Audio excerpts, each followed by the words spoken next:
Hapit na ba?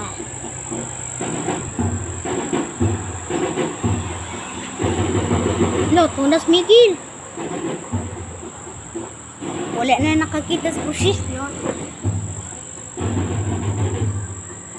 Ganina nagkarabanan. Karon posisyon. May pa, karon pa ko kasuway ani.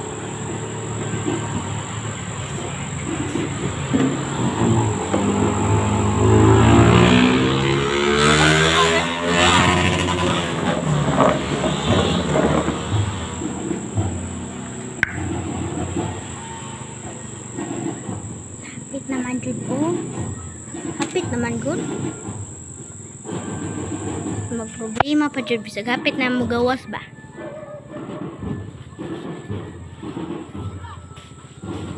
Ang bisa ng paypay ka jud be? Ay asa paypay?